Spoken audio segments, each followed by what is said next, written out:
국가안보 태세를 갖추기 위한 국가위기관리 종합훈련 2011 을지연습이 지난 8월 16일부터 19일까지 4일간 실시됐습니다.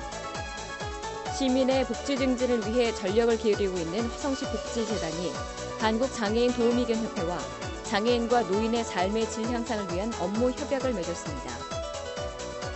시민의 안전한 도시를 실현하기 위해 부단한 노력을 기울이고 있는 화성시가 CCTV 통합관제센터 구축 준비에 박차를 가하고 있습니다. 시민 여러분 안녕하십니까?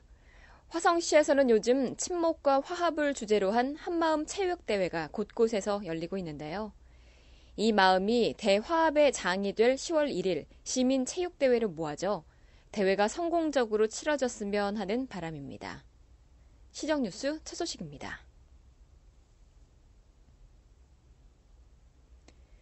연평도 포격 사건과 농협 전산망 사이버 테러 등으로 국가 안보 태세의 중요성이 대두되고 있는 가운데 안보의식과 긴급 재난 대비 대응 의식을 높이기 위한 범국가적 훈련이 지난 16일부터 4일간 화성시를 비롯한 전국에서 실시됐습니다. 국가안보와 국민 안전을 위한 국가위기관리 종합훈련인 2011 을지연습이 하나가 된 국민이 최강의 안보라는 슬로건 아래 8월 16일부터 19일까지 실시됐습니다. 연습이 시작된 16일, 시는 을지훈련의 목적과 내용을 명확히 이해하고 정보를 공유함으로써 각 기관의 비상 대비 태세를 확립하기 위한 제1차 화성시 통합방위협의회를 개최했습니다. 협의회에서 최인석 화성시장은 통합방위 성과, 예비군 육성 지원안 등을 보고받고 자리를 같이한 민관군 위원 20여 명과 함께 시청 내 1급 방호시설에서 진행된 을지연습 훈련을 참관했습니다. 2011 을지연습은 전쟁 이전 국지도발 상황과 점점 늘어나는 사이버 테러 대응, 일본 대지진과 같은 상황에 대비한 방사능 방제 훈련, 통합 방호 훈련 등에 중점을 두고 진행됐습니다. 장애인은 물론 치매 노인, 환자 치료까지 도우미견의 많은 활동 효과가 보도되면서 도우미견에 대한 관심이 증가하고 있는데요. 시민을 위한 복지 증진에 앞장서고 있는 화성시 복지재단이 도우미견을 통해 장애인과 노인의 삶의 질 향상에 기여할 계기를 마련했습니다. 화성시 복지재단이 지난 10일 장애인과 노인의 복지 향상을 위해 국내에서는 유일하게 장애인에게 도우미견 분양 사업을 하고 있는 한국장애인 도우미견협회와 업무 협약을 체결했습니다. 이번 업무 협약의 추진 배경에는 화성시 복지정책의 허브 역할을 다해 행복 공동체를 만들겠다는 화성시 복지재단의 마음가짐이 담겨 있습니다.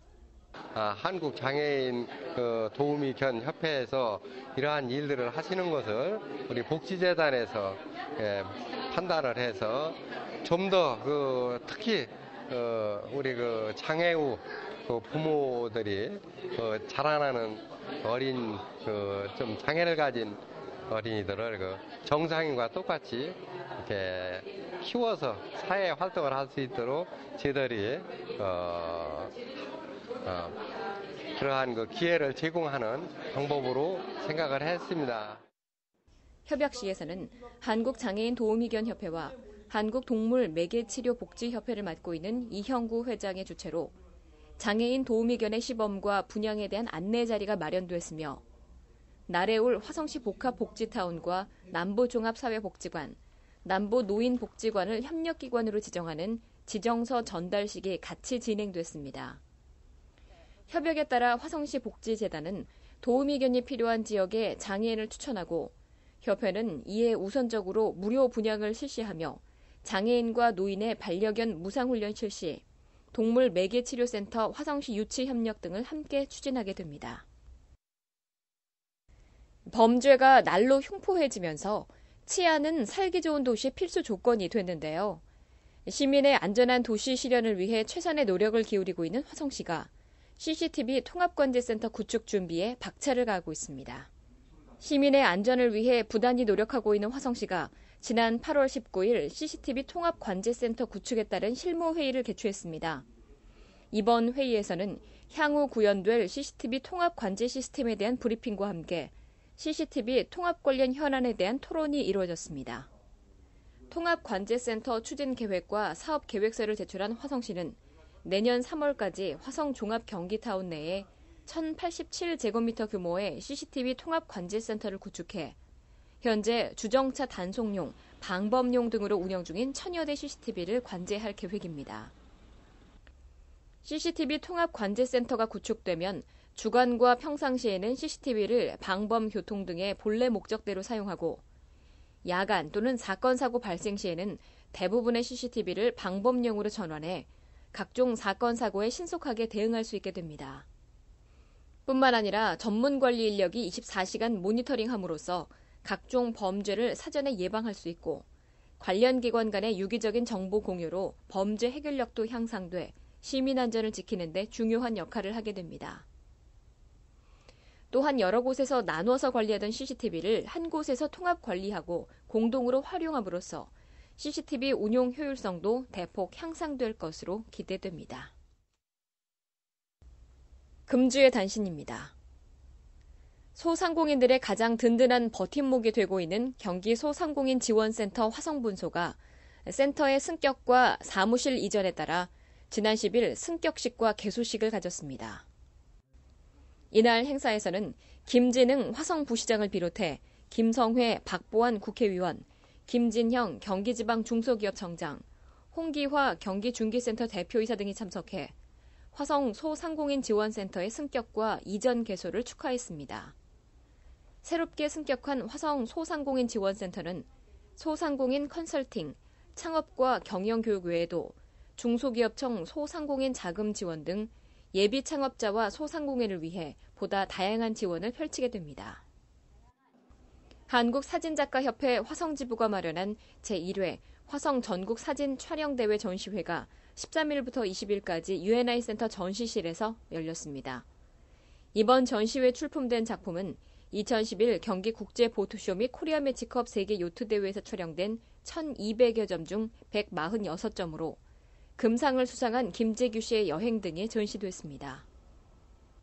화성시 자원봉사센터 센터장에 새로 선출된 정명숙 씨가 지난 19일 최인석 화성시장으로부터 임명장을 수여받고 본격적인 업무에 들어갔습니다. 정명숙 센터장은 오산시 사회복지과장으로 퇴임하기까지 공직생활 30년간 시민의 복지 향상을 위해 노력한 인물로서 앞으로 다양한 사업 전개와 자원봉사자 지원을 통해 센터에 많은 발전을 가져올 것으로 기대됩니다. 지방의회 교류 활성화를 위한 경기도 남부권 의장단 협의회가 김경호 화성시의회 의장과 강장봉 수원시의회 의장을 비롯해 용인시, 평택시, 안성시, 오산시의회 의장이 참석한 가운데 화성시에서 개최됐습니다. 이번 정례회의에서는 경기도 남부권 의장단 협의회 규약 개정 등 현안 사항에 대한 논의가 이루어졌습니다. 시민을 위한 정보 공지 사항입니다. 화성시에서는 시의 발전과 향토문화 발전에 공헌한 시민에게 주어지는 화성문화상 후보자 추천을 받고 있습니다. 자랑스러운 화성 시민으로서의 자긍심을 높이기 위해 마련된 화성문화상 후보자 자격은 본적지가 화성시거나 화성시에 3년 이상 거주한 자에 한해 가능하며 추천서는 방문 또는 우편을 통해 접수하실 수 있습니다. 기타 자세한 사항은 화성시청 문화예술과로 문의하시기 바랍니다. 화성시 여성비전센터에서는 평생 학습교육의 일환으로 사극 속의 역사 읽기 인문학 강좌를 개최합니다. 현재 방영 중인 사극을 통해 올바른 역사를 배우는 기회가 될 이번 강좌는 남녀노소 누구나 참여 가능하며 선착순 방문 또는 전화 접수를 받고 있습니다. 새로운 역사 교육의 장이 될 이번 강좌에 여러분의 많은 참여 바랍니다. 화성시 문화재단에서는 시민에게 아름다운 감동을 선사하고자 세계적인 뉴에이지 피아니스트 유키 구라모토가 함께하는 특별 기획 공연을 개최합니다. 한국인이 가장 사랑하는 뉴에이지 피아니스트 유키 구라모토의 풍부한 감성과 높은 음악성을 만나볼 수 있는 이번 공연은 화성아트홀과 인터파크를 통해 예매하실 수 있습니다. 공연에 관한 자세한 사항은 화성시 문화재단 아트홀로 문의하시기 바랍니다. 요즘에는 아동의 창의성 개발과 장애인의 치료 등 요리의 새로운 효과가 전해지면서 가족과 어린이, 장애인을 대상으로 한 요리교실이 인기를 끌고 있는데요. 다가오는 가을에는 복지관이나 문화센터에서 진행되는 가족 요리교실로 가족의 화목을 다져보는 건 어떨까요? 행복한 한 주 되시기 바랍니다. 고맙습니다.